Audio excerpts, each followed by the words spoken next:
Դոքը անցել է շորթման նոր ֆորմատի։ Նա վաճառքի է հանել իր եթերների ժամանակ օգտագործվող գրառումները։ Մի կողմից դոքը փորձում է իր գրառումները նմանեցնել Մերիլին Մոնրոյի օգտագործված ներքնաշորին կամ Մայքլ Ջեքսոնի օգտագործած պահպանակին, իսկ մյուս կողմից անցել է կոնկրետ շանտաժի իրեն ինֆորմացիա տվողների նկատմամբ։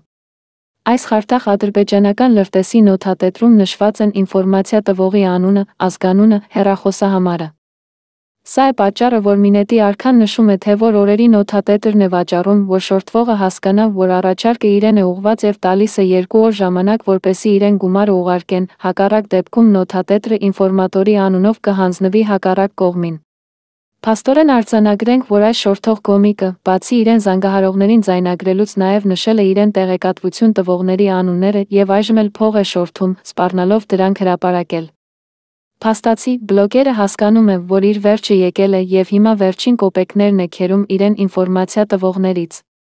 Կարծում եմ, այսքանից հետո այս ադրբեջանցի Մինետչիկի հետ շփվողները պետք է երկար մտածեն։